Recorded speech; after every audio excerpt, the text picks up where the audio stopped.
அனைவருக்கும் வணக்கம்மா. இன்னைக்கு நம்ம ஒரு நல்ல பதிவு தான் பார்க்க போறோம். நம்ம போடுற பதிவு எல்லாமே உங்களுக்கு பயனுள்ளதா இருக்கணும் அப்படிங்கிறத பார்த்து பார்த்து நான் போட்டுட்டு இருக்கேன். இந்த பரிகாரத்தை நீங்க செஞ்சுட்டு உங்க வாழ்க்கையில எல்லா வளமும் நலமும் பெறணும் அப்படிங்கிற ஒரு நல்ல எண்ணத்துல தான்ப்பா போடுறேன். இது ரொம்ப எளிமையான ஒரு பரிகாரமும். இப்ப உப்பு அப்படின்னு சொல்லி பார்த்தாவே, நம்ம சமையலுக்கும் பயன்படுத்துவோம். அது போக நம்மளுடைய கண் திருஷ்டிக்கு ரொம்பவும் ஒரு திஷ்டி சுத்தி போறதுக்கு ஒரு உகந்த பொருளா இருக்குது. அது போக இது மகாலட்சுமிக்கு ஒரு உகந்த ஒரு பொருள். அதாவது உப்புல மகாலட்சுமி குடியிருக்காங்க அப்படின்னு நம்ம எல்லாருக்குமே தெரியும். உப்பு வீட்ல எப்பயுமே குறையில்லாம இருக்கணும். அப்படி இருந்தாதான் நம்மளுடைய வீட்ல செல்வ வளம் இருந்துகிட்டே இருக்கும் அப்படிங்கிறது எல்லாருக்குமே தெரிஞ்ச விஷயம். அதனால தான் உப்பை எப்பயுமே மண்ஜாடியிலையோ அல்லது அந்த பீங்கான் ஜாடியிலையோ வச்சு நிறையா இருக்கணும்படி பார்த்துக்கிறோம். அதுபோல தான் இப்போ நம்ம இந்த பரிகாரமும் செய்ய போகிறோம். இப்போ இதுக்கு ரொம்ப ஈஸியான ஒரு பரிகாரம் தான்ப்பா. இப்போ நம்ம கோவிலுக்கெல்லாம் போனோம்னா, இப்போ அம்மன் கோவிலாக இருக்கட்டும், அந்த மாதிரி கோவிலுக்கு நம்ம போகும்போது நம்ம உப்பு மிளகு வாங்கி கொட்டுவோம். ஏன் அப்படின்னா, நம்ம மேலே இருக்கிற கந்திஷ்டி எல்லாம் போகணும் அப்படிங்கிறதுக்காக தான் இந்த உப்பு மிளகு நம்ம அங்கே கோவிலில் கொட்டுவோம். அது மாதிரி தான் நம்ம வீட்டில் எதிர்மறை, அதாவது நெகட்டிவ் வைப்ரேட் இருந்தாவே நம்ம எந்த காரியம் செய்ய போனாலும் ஒரு தடுங்கல் இருந்துக்கிட்டே தான் இருக்கும்.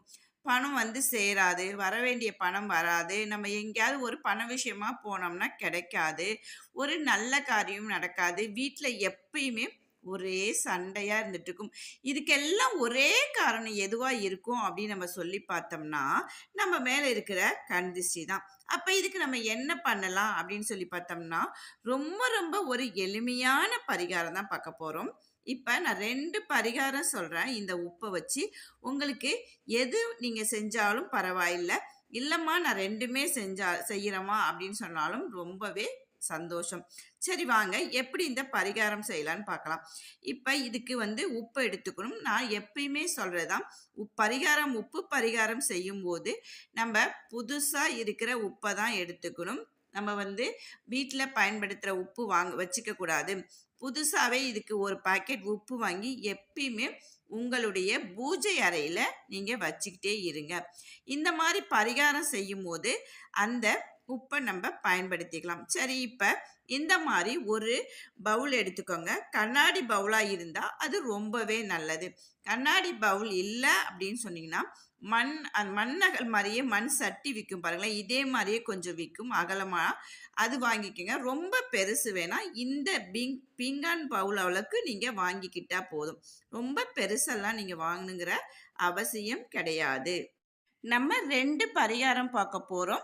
அந்த 2 பரிகாரத்துல முதல்ல செய்யறது, இந்த மாதிரி ஒரு கண்ணாடி பவுல் எடுத்துக்கோங்க. உங்ககிட்ட பவுல் இருந்தா, மறுபடியும் சொல்றேன், கண்ணாடி பவுல் இருந்தா எடுத்துக்கோங்க. அப்படி இல்லை மண் சட்டி மாதிரி சின்னதா விற்கும், அதை வாங்கிக்கோங்க. உப்பை வீட்டில் இருக்க உப்பை கொட்ட வேணாம். புதுசாவே ஒரு உப்பு பாக்கெட் வாங்கி வச்சுக்கிட்டு அதுல இருந்து நிரப்பிக்கிட்டு ஃபர்ஸ்ட் சொல்றது எப்படின்னா, அந்த உப்பை நிரப்பி வச்சுக்கிட்டு உங்களுடைய, அதாவது வியாழக்கிழமை அன்னைக்கு சாயங்காலம் இதை செய்யணும். உங்களுடைய நிலைவாசல் முன்னாடி வைக்க முடிஞ்சா வைங்க. இல்லைம்மா அங்கே வைக்க முடியாது, அங்கே யாராவது ஏதாவது சொல்லுவாங்க அப்படின்னு சொன்னீங்கன்னா உங்க நிலைவாசல் பின்னாடி வைங்க. இல்லைம்மா அதுவும் முடியாது, எங்கள் வீட்டில் சின்ன குழந்தைங்க இருக்கு அப்படின்னு சொன்னால் ஒன்றுமே பிரச்சனை இல்லை. ஒரு மறைவான இடமா, குழந்தைங்க எட்டாத, அதாவது குழந்தைங்க கைக்கு எட்டாத இடமா பார்த்து வச்சிருங்க. வச்சுட்டு இப்போ நீங்க வியாழக்கிழமை வைக்கிறீங்க அப்படின்னு சொன்னா, அடுத்த அதாவது வெள்ளிக்கிழமை அன்னைக்கு ஒரு வாரம் கழிச்சு அந்த உப்பை எடுத்து நீங்க பார்த்தீங்க அப்படின்னு சொல்லி பார்த்தோம்னா, அது கலர் மாறி இருக்கும். பழுப்பு நிறமா இருந்தாவே உங்களுடைய வீட்டில் கண் திருஷ்டி நிறையா இருக்கு.